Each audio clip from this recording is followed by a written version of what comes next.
नमस्कार साथियों, एक बार फिर से स्वागत है इकोनॉमिक्स के सेकंड लेक्चर में। तो हम ये लेक्चर बना रहे हैं SSC railway UP PCS level तक का। ये इकोनॉमिक्स का लेक्चर कवर करेगा, ठीक है। सो इम्पोर्टेंट क्वेश्चन है। तो पहला जो क्वेश्चन है वो क्या कह रहा है उसके बारे में देखते हैं। पहला हमारा क्वेश्चन कह रहा है कि अर्थशास्त्र का मुख्य उद्देश्य क्या है। आपसे सॉरी कहना चाहेंगे, फ़ैन ऊपर चल रहा है तो थोड़ी सी वॉइस प्रॉब्लम हो सकती है, लेकिन मेरे हिसाब से तो कोई प्रॉब्लम नहीं होगी। अर्थशास्त्र का मुख्य उद्देश्य क्या है? तो अर्थशास्त्र का मुख्य उद्देश्य क्या है? असीमित आवश्यकताओं और सीमित संसाधनों के बीच चयन का अध्ययन अर्थशास्त्र का मुख्य उद्देश्य कहलाता है। ये आपको याद रखना है। नेक्स्ट क्वेश्चन की ओर बढ़ते हैं। नेक्स्ट क्वेश्चन है हमारा, नेक्स्ट क्वेश्चन क्या कर रहा है? कह रहा है economics is the science of wealth, यानी इकोनॉमिक्स जो है धन का विज्ञान है की परिभाषा किसने दी? एडम स्मिथ ने दी, ठीक है। वेल्थ ऑफ नेशन किसने लिखा है? एडम स्मिथ ने लिखा है। ये आपको याद रखना है। वेल्थ ऑफ नेशन किसने लिखा है? एडम स्मिथ ने। एडम स्मिथ ने 1776 में अर्थशास्त्र को धन का विज्ञान कहा था। ये आपको याद रखना है, ये बहुत ही इम्पोर्टेंट है। अगले क्वेश्चन की ओर बढ़ते हैं दोस्तों। हमारा अगला क्वेश्चन है,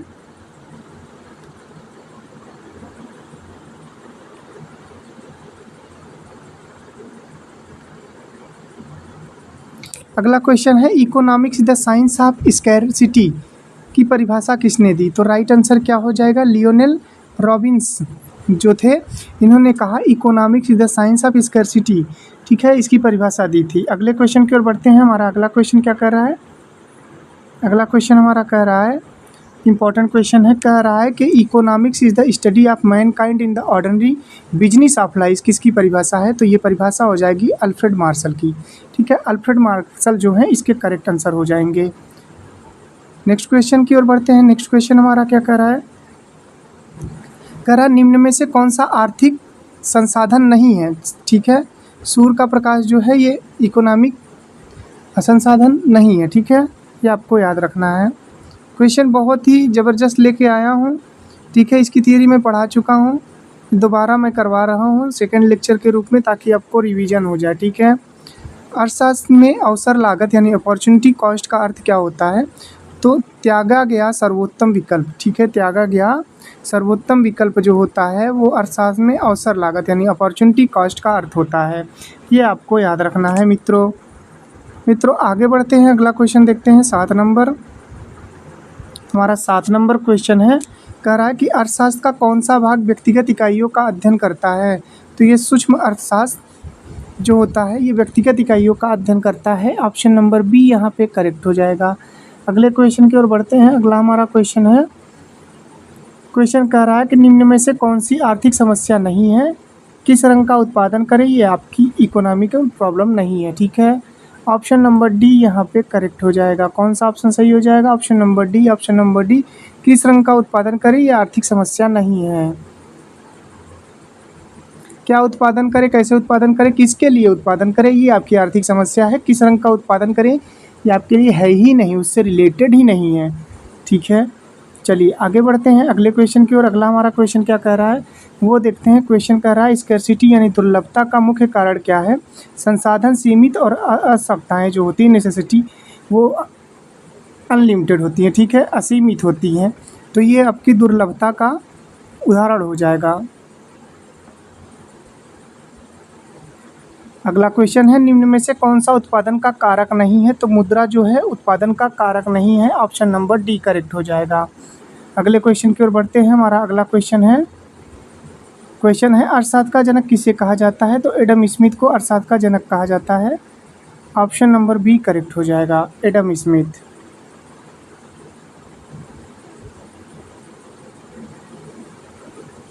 अगला क्वेश्चन है उत्पादन के साधनों का प्रतिफल किराया रेंट किसे मिलता है? तो ये भूमि को मिलता है। ऑप्शन नंबर बी करेक्ट हो जाएगा, ठीक है। ऑप्शन नंबर बी यहाँ पे करेक्ट हो जाएगा। अगले क्वेश्चन की ओर बढ़ते हैं। अगला क्वेश्चन है हमारा, देखिए साथियों 100 क्वेश्चन है तो थोड़ा जल्दी करवाएंगे क्योंकि यूपीएससी के और कंप्यूटर की भी क्लास करवानी है, ठीक है, तो इसलिए थोड़ा जल्दी करना है। श्रम का प्रतिफल क्या कहलाता है? तो मजदूरी कहलाता है, ठीक है। श्रम का प्रतिफल मजदूरी कहलाता है। ऑप्शन नंबर सी करेक्ट हो जाएगा। देखिए, ये सारे क्वेश्चन मैं पढ़ा चुका हूँ, इसको दोबारा रिवीजन करवा रहा हूँ, इसलिए मैं तेज पढ़ाता हूँ, ठीक है। PYQ के साथ पूंजी का प्रतिफल क्या कहलाता है, तो ये ब्याज कहलाता है। थियरी के साथ मैं पढ़ा चुका हूँ, एक बार थियरी इसकी पढ़ा चुका हूँ, तो क्वेश्चन उसी से रिलेटेड हैं। तो थियरी आपने पढ़ ली तो ये क्वेश्चन कर लेंगे, रिवीजन के तौर पे हो रही है क्लास, ठीक है, ये आपको याद रखना है।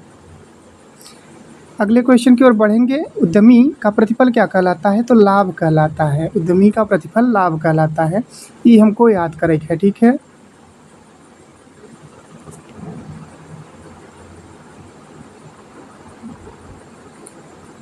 अगला हमारा क्वेश्चन है, निम्न में से कौन सा मुक्त वस्तु का उदाहरण है, ठीक है। मुक्त वस्तु का उदाहरण तो हवा हो जाएगा यार, पेट्रोल, गेहूं, बिजली, ये तो फ्री गुड के अंतर्गत नहीं आते, ठीक है, मुक्त वस्तु के अंतर्गत नहीं आते, ठीक है।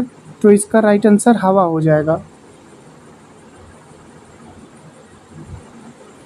अगला क्वेश्चन है, आर्थिक वस्तु यानी इकोनॉमिक गुड की विशेषता क्या है, तो कीमत होती है इसकी, ठीक है। क्या होती है, कीमत होती है। ऑप्शन नंबर बी करेक्ट हो जाएगा। अगले क्वेश्चन की ओर बढ़ते हैं। अगला हमारा क्वेश्चन है, यूटिलिटी का अर्थ क्या होता है, संतुष्टि प्रदान करने की क्षमता यूटिलिटी कहलाती है। संतुष्टि प्रदान करने की क्षमता यूटिलिटी कहलाती है, ठीक है। अगला क्वेश्चन है, निम्न में से कौन सी पूंजी है, तो ट्रैक्टर जो है ये पूंजी है, ठीक है। ऑप्शन नंबर ए करेक्ट हो जाएगा। ऑप्शन नंबर ए यहाँ पे करेक्ट हो जाएगा। अगले क्वेश्चन की ओर बढ़ते हैं। अगला हमारा क्वेश्चन है कि अर्थशास्त्र किस प्रकार का विज्ञान है, तो सामाजिक विज्ञान है, सोशल साइंस है, ठीक है। नेक्स्ट क्वेश्चन की ओर बढ़ते हैं। नेक्स्ट क्वेश्चन है, चयन की समस्या का मुख्य कारण क्या है, संसाधन सीमित है, ठीक है। ये चयन की समस्या का मुख्य कारण होता है, मेन रीजन होता है। आगे बढ़ते हैं, अगला क्वेश्चन देखते हैं। अगला क्वेश्चन है, निम्न में से कौन सा उत्पादन मानव कारक है, तो श्रम जो है ये उत्पादन मानव कारक है। अगला क्वेश्चन है, दुर्लभता स्कैर्सिटी का संबंध किससे है, सभी अर्थव्यवस्थाओं से, ठीक है, सभी अर्थव्यवस्थाओं से इसका संबंध है।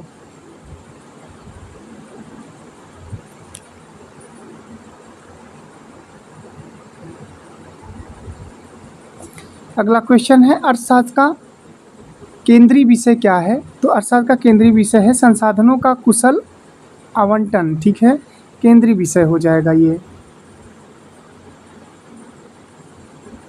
अगला हमारा क्वेश्चन है, निम्न में से कौन सा कथन सही है, तो मानव की आवश्यकताएं सीमित हैं, संसाधन असीमित है। मानव की आवश्यकताएं असीमित तथा संसाधन सीमित है, ठीक है। तो कथन सही यही हो जाएगा कि मानव की जो नेसेसिटी है उसकी आवश्यकताएं असीमित हैं और संसाधन जो है सीमित हैं, तो ये कथन सही हो जाएगा। ऑप्शन नंबर सी यहाँ पे करेक्ट हो जाएगा। नेक्स्ट क्वेश्चन की ओर बढ़ते हैं। नेक्स्ट क्वेश्चन क्या कह रहा है, नेक्स्ट क्वेश्चन कह रहा है कि अर्थव्यवस्था से क्या अभिप्राय है। अर्थव्यवस्था से है वस्तुओं एवं सेवाओं के उत्पादन, वितरण एवं उपभोग की व्यवस्था जो है वो इकोनॉमिक से संदर्भ में है, ठीक है, इकोनॉमिक के संदर्भ में है।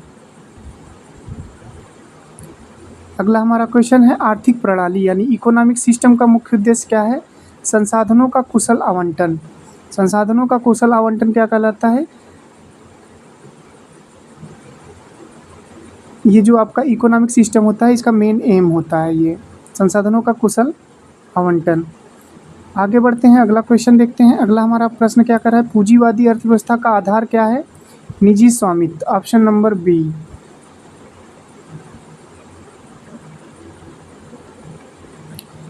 समाजवादी अर्थव्यवस्था में उत्पादन के साधनों का स्वामी कौन होता है, तो सरकार होती है। कौन होता है, गवर्नमेंट होती है, ठीक है, गवर्नमेंट। अगला क्वेश्चन है, मिश्रित अर्थव्यवस्था में किसका सह अस्तित्व होता है, सार्वजनिक एवं निजी क्षेत्र दोनों का, ठीक है, सार्वजनिक एवं निजी क्षेत्र दोनों का होता है।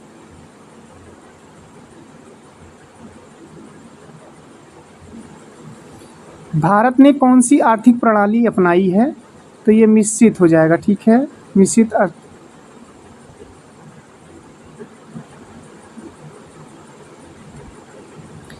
आर्थिक प्रणाली का निर्धारण मुख्यतः किस आधार पर होता है, तो संसाधनों के स्वामित्व एवं नियंत्रण के आधार पर। ऑप्शन नंबर सी करेक्ट हो जाएगा। अगले क्वेश्चन की ओर बढ़ते हैं। अगला हमारा क्वेश्चन क्या कह रहा है मुक्त बाजार जो है अर्थव्यवस्था किसे कहा जाता है? तो ये पूंजीवादी अर्थव्यवस्था को कहा जाता है। ऑप्शन नंबर बी राइट हो जाएगा, ऑप्शन नंबर बी। अगले क्वेश्चन की ओर बढ़ते हैं। समाजवादी अर्थव्यवस्था में कीमतों का निर्धारण कौन करता है? तो ये गवर्नमेंट करती है। कौन करता है? गवर्नमेंट करती है, गवर्नमेंट करती है। नेक्स्ट क्वेश्चन की ओर बढ़ेंगे। अगला क्वेश्चन है हमारा कि निम्न में से कौन सा मिश्रित अर्थव्यवस्था का गुण है? तो सार्वजनिक एवं निजी क्षेत्र का संतुलन जो है वो मिश्रित अर्थव्यवस्था का गुण होता है। ऑप्शन नंबर सी करेक्ट हो जाएगा। अगले क्वेश्चन की ओर बढ़ते हैं। अगला क्वेश्चन है पूंजीवादी अर्थव्यवस्था से लाभ कमाने की प्रेरणा किसे कहते हैं? तो निजी उद्यमी। ठीक है, लाभ कमाने की प्रेरणा किसे होती है? तो निजी उद्यमी को होती है, ये आपको याद रखना है। अगले क्वेश्चन की ओर बढ़ते हैं। अगला क्वेश्चन है समाजवादी अर्थव्यवस्था का मुख्य उद्देश्य क्या है? तो सामाजिक कल्याण इसका करेक्ट आंसर हो जाएगा। अगला प्रश्न है मिश्रित अर्थव्यवस्था में सार्वजनिक क्षेत्र का उद्देश्य क्या होता है? तो सामाजिक कल्याण एवं विकास, ऑप्शन नंबर बी।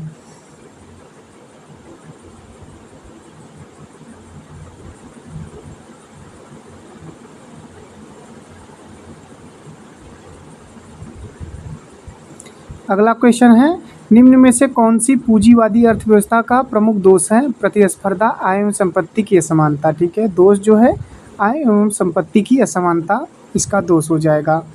आगे बढ़ते हैं, अगला क्वेश्चन देखते हैं। अगला क्वेश्चन क्या कह रहा है? क्वेश्चन कह रहा है समाजवादी अर्थव्यवस्था का प्रमुख दोष क्या है? देखो, समाजवादी अर्थव्यवस्था कार्य करने की प्रेरणा कम होना। ठीक है, समाजवादी अर्थव्यवस्था का ये मेन दोष है। अगले क्वेश्चन की ओर बढ़ते हैं। आर्थिक प्रणाली का संबंध किससे है? तो ये हो जाएगा आपका संसाधनों के उपयोग से। ऑप्शन नंबर ए यहाँ पे करेक्ट हो जाएगा। नेक्स्ट क्वेश्चन की ओर बढ़ते हैं। नेक्स्ट क्वेश्चन हो जाएगा भारत में सार्वजनिक क्षेत्र का उदाहरण कौन सा है? सरकारी रेलवे। ठीक है, ये आपका करेक्ट आंसर हो जाएगा। आगे बढ़ते हैं, अगला क्वेश्चन देखते हैं। अगला क्वेश्चन क्या कर रहा है? निजी क्षेत्र का उद्देश्य सामान्यतः क्या होता है? तो अधिकतम लाभ वाला होता है। अगला क्वेश्चन देखते हैं। अगला क्वेश्चन क्या कह रहा है? अगला हमारा क्वेश्चन कह रहा है आर्थिक प्रणाली का मुख्य प्रश्न नहीं है कौन चुनाव जीतेगा। ठीक है, ऑप्शन नंबर डी ये करेक्ट हो जाएगा। अगला क्वेश्चन है कौन सी अर्थव्यवस्था में उपभोक्ता की पसंद को अधिक महत्व मिलता है? तो पूंजीवादी। ठीक है, पूंजीवादी करेक्ट हो जाएगा।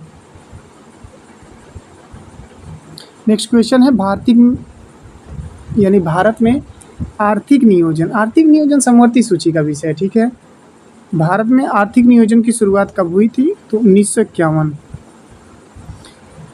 1951 में भारत में आर्थिक नियोजन की शुरुआत हुई थी, 1951 में। ठीक, अगला क्वेश्चन है आर्थिक प्रणाली का सबसे महत्वपूर्ण उद्देश्य क्या है? संसाधनों का कुशल उपयोग, ये आपका करेक्ट हो जाएगा। अगले क्वेश्चन की ओर बढ़ते हैं। अगला क्वेश्चन है किस अर्थव्यवस्था में प्रतियोगिता सबसे अधिक होती है? तो पूंजीवादी में होती है। नेक्स्ट क्वेश्चन है निम्न में से कौन सा कथन पूछ रहा है सही है? तो कथन है भारत एक मिश्रित अर्थव्यवस्था वाला देश है। ठीक है, नेक्स्ट क्वेश्चन है आर्थिक प्रणाली का अंतिम उद्देश्य क्या है? तो आर्थिक प्रणाली का अंतिम उद्देश्य है समाज के कल्याण के साथ संसाधनों का सर्वोत्तम उपयोग। ऑप्शन नंबर सी करेक्ट हो जाएगा।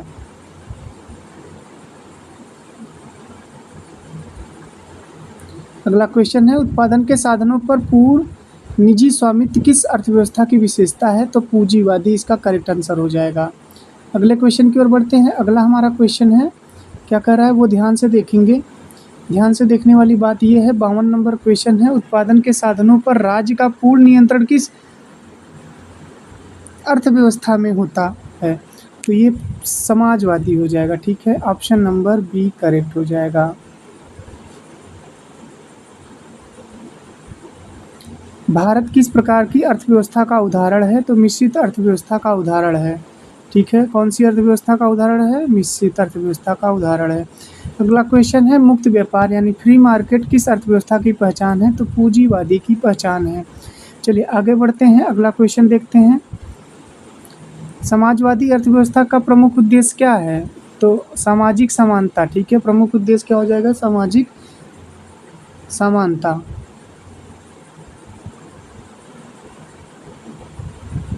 अगला क्वेश्चन है, निम्न में से मिश्रित अर्थव्यवस्था का लाभ क्या है? निजी एवं सार्वजनिक दोनों क्षेत्रों का संतुलन। ठीक है, ये आपको याद रखना है। अगले क्वेश्चन की ओर बढ़ते हैं, ओपन इकोनॉमी किसे संबंधित है? ठीक है, विदेशी व्यापार की अनुमति से संबंधित है। अगला क्वेश्चन है, अर्थव्यवस्था यानी क्लोज्ड इकोनॉमिक में क्या नहीं होता है? क्लोज्ड इकोनॉमिक में विदेशी व्यापार नहीं होता। ठीक है, ये आपको याद रखना है। अगले क्वेश्चन की ओर बढ़ते हैं। अगला हमारा क्वेश्चन है, विकसित अर्थव्यवस्था की प्रमुख विशेषता क्या है? उच्च प्रति व्यक्ति आय। ठीक है, पर पर्सन जो सैलरी होती है वो हाई होती है। ये आपकी विकसित अर्थव्यवस्था की प्रमुख विशेषता है। ठीक है, ये आपको याद कर लेना है दोस्तों। अगला हमारा क्वेश्चन कर रहा है, विकासशील अर्थव्यवस्था की विशेषता क्या है? उच्च बेरोजगारी। ठीक है, विकासशील अर्थव्यवस्था की विशेषता क्या है? उच्च बेरोजगारी। आगे बढ़ते हैं, अगले क्वेश्चन की ओर बढ़ते हैं। अगला हमारा क्वेश्चन क्या कह रहा है, अल्प विकसित अर्थव्यवस्था में कौन सी समस्या प्रमुख होती है? तो गरीबी जो होती है वो अल्प विकसित अर्थव्यवस्था में समस्या जो है वो प्रमुख होती है। ये आपको याद कर लेना है। ठीक है, क्या कर लेना है? आपको याद कर लेना है ये चीज़ें।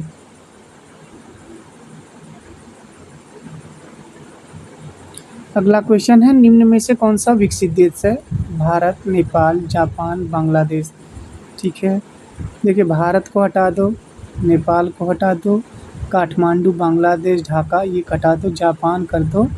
ठीक है, विकसित देश जापान है। ठीक है, 4 द्वीप है, हिरोशिमा नागासाकी पे 6 अगस्त और 9 अगस्त 1945 को क्या हुआ था? बम छोड़ा गया था, जिसको लिटिल बॉय और फैट मैन के नाम से जाना जाता था। ठीक है, ये आपको याद रखना है।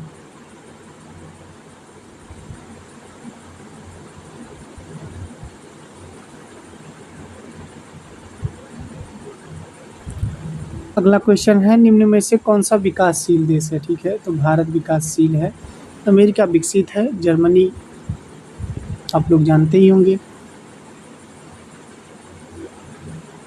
कनाडा भी जानते होंगे कि विकसित में आते हैं। उत्तरी अमेरिका का सबसे बड़ा देश जो है उत्तरी अमेरिका का कनाडा हो जाएगा। ठीक है, दक्षिणी का ब्राज़ील।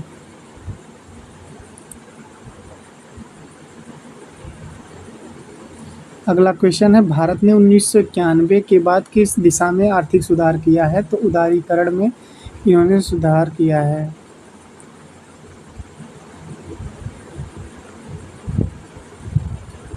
अगला क्वेश्चन है, एलपीजी का सही अर्थ क्या है? Liberalisation, privatisation, globalisation. ये एलपीजी का फुल फॉर्म हो जाएगा, वो नहीं साइंस वाला लिक्विफाइड पेट्रोलियम गैस। ठीक है, यहाँ पे है लिबरलाइजेशन, प्राइवेटाइजेशन, ग्लोबलाइजेशन, वैश्विक।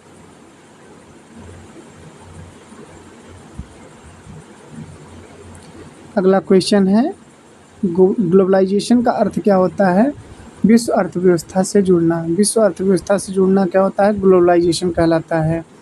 अगले क्वेश्चन की ओर बढ़ेंगे। अगला हमारा क्वेश्चन है, क्वेश्चन कह रहा है, निजीकरण प्राइवेटाइजेशन का अर्थ क्या होता है? सरकारी उपक्रमों में निजी भागीदारी बढ़ाना। ठीक है, ये प्राइवेटाइजेशन का अर्थ होता है, ये आपको याद रखना है। देखिए लिबरलाइजेशन का, उदारीकरण का मुख्य उद्देश्य क्या है? तो आर्थिक प्रतिबंध कम करना इसका मुख्य उद्देश्य हो जाएगा, आर्थिक प्रतिबंध कम करना।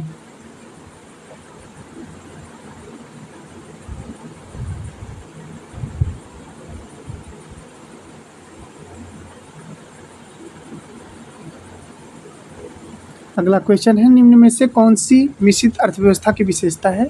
तो सार्वजनिक और निजी क्षेत्रों की भागीदारी जो है एक मिश्रित अर्थव्यवस्था की प्रमुख विशेषता हो जाती है।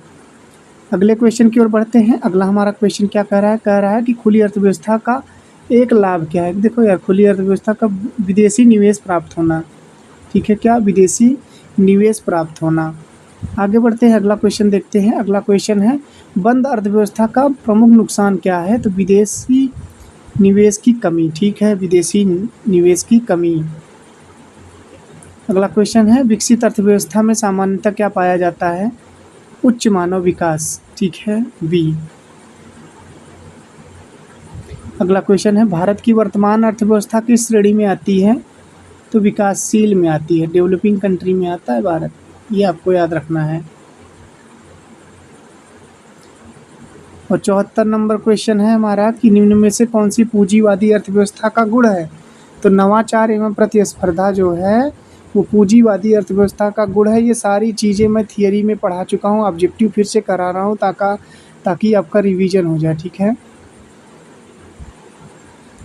निम्न में से कौन सा कथन सही है? 4 ऑप्शन दिए गए हैं। समाजवादी अर्थव्यवस्था में निजी स्वामित्व का प्रमुख होता है। दूसरा क्या है? पूंजीवादी अर्थव्यवस्था में बाजार की भूमिका महत्वपूर्ण होती है। तीसरा है, बंद अर्थव्यवस्था में विदेशी व्यापार अधिक होता है। डी क्या है? विकसित अर्थव्यवस्था में प्रति व्यक्ति आय कम होती है। ठीक है, कौन सा कथन सही है? तो पूंजीवादी अर्थव्यवस्था में बाजार की भूमिका महत्वपूर्ण होती है।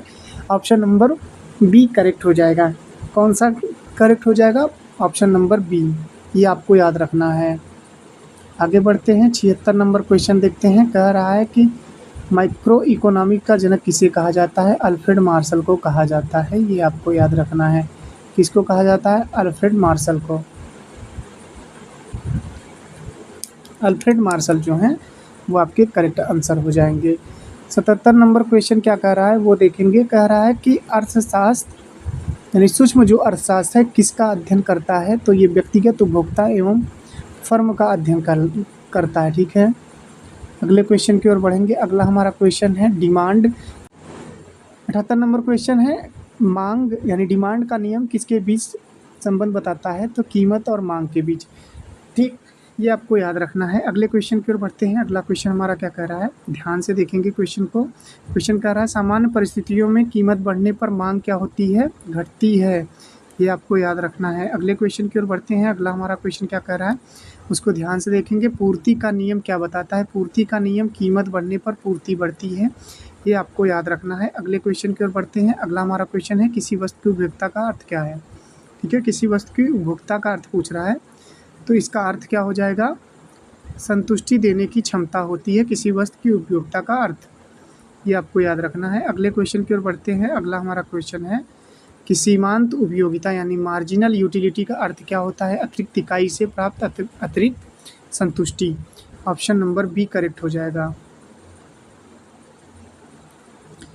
घटती सीमांत उपयोगिता का नियम किसने दिया था? तो ये गॉसेन ने दिया। ठीक है, ऑप्शन नंबर बी करेक्ट हो जाएगा। अगला क्वेश्चन है हमारा कि उपभोक्ता संतुलन यानी कंज्यूमर इक्विलिब्रियम किससे संबंधित है? तो ये अधिकतम संतुष्टि से संबंधित है। ऑप्शन नंबर ए करेक्ट हो जाएगा, ये आपको याद रखना है। अगले क्वेश्चन की ओर बढ़ते हैं। अगला क्वेश्चन है बाजार यानी मार्केट का अर्थ क्या होता है? मार्केट का अर्थ होता है खरीदार एवं विक्रेता की वह व्यवस्था जहाँ वस्तुओं का विनिमय होता है। ठीक है, बाजार मार्केट कहलाता है। ठीक है, ये अर्थ हो जाएगा उसका। आगे बढ़ते हैं, 86 नंबर क्वेश्चन देखते हैं। 86 नंबर क्वेश्चन क्या कह रहा है?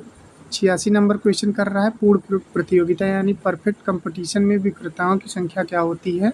तो बहुत अधिक होती है। भाई देखो, परफेक्ट कंपटीशन रहेगा तो अच्छे लोग आएंगे, अच्छे विक्रेताओं की संख्या होगी। ठीक है, तो क्या हो जाएगा? बहुत अधिक होती है। उसके बाद 87 नंबर क्वेश्चन है एकाधिकार यानी मोनोपोली में विक्रेता की संख्या कितनी होती है? तो 1 होती है। ठीक है, विक्रेता की संख्या कितनी होती? 1 होती है। अगले क्वेश्चन की ओर बढ़ेंगे। अगला हमारा क्वेश्चन है, देखिए ध्यान से क्वेश्चन को पढ़ेंगे। क्वेश्चन कह रहा है एकाधिकार का मुख्य लक्षण क्या है? एकाधिकार का मुख्य लक्षण होता है एक विक्रेता। ठीक है, ऑप्शन नंबर बी करेक्ट हो जाएगा। अगले क्वेश्चन की ओर बढ़ते हैं। अगला हमारा क्वेश्चन क्या कह रहा है? कह रहा है कीमत का निर्धारण सामान्यतः किससे होता है? तो मांग एवं पूर्ति से होता है। ठीक है, किससे होता है? मांग एवं पूर्ति से। अगले क्वेश्चन की ओर बढ़ेंगे। अगला क्वेश्चन है मांग वक्र यानी डिमांड जो कर्व है सामान्यतः कैसा होता है? तो ये नीचे की ओर ढलान होता है। ठीक है, ऑप्शन नंबर बी करेक्ट हो जाएगा। उसके बाद 91 नंबर क्वेश्चन देखते हैं। 91 नंबर क्वेश्चन आसान भी है, सरल भी है। पूर्ति वक्र यानी सप्लाई कर्व सामान्यतः कैसा होता है, तो ऊपर की ओर होता है। ऑप्शन नंबर बी करेक्ट हो जाएगा। अगला क्वेश्चन है कि कुल लागत टोटल कास्ट बराबर होती है। टोटल कास्ट जो होती है स्थिर लागत और परिवर्ती लागत के बराबर होती है। ऑप्शन नंबर ए करेक्ट हो जाएगा। हम आगे बढ़ते हैं, 93 नंबर क्वेश्चन देखते हैं। कह रहा है कि कुल आय टोटल रेवेन्यू का सूत्र क्या होता है, तो कीमत गुणे मात्रा। कीमत जितनी होगी और मात्रा से गुणा कर देंगे, टोटल रेवेन्यू निकल आएगा। ऑप्शन नंबर बी कीमत गुणे मात्रा। अगले क्वेश्चन की ओर बढ़ते हैं। अगला हमारा क्वेश्चन है लाभ प्रॉफिट बराबर होता है।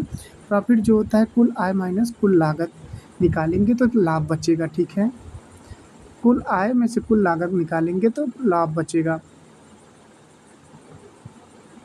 सूक्ष्म अर्थशास्त्र का संबंध किस स्तर से है, ठीक है, किस स्तर से है, तो ये व्यक्तिगत स्तर हो जाएगा। ठीक है, व्यक्तिगत स्तर ऑप्शन नंबर ए करेक्ट हो जाएगा।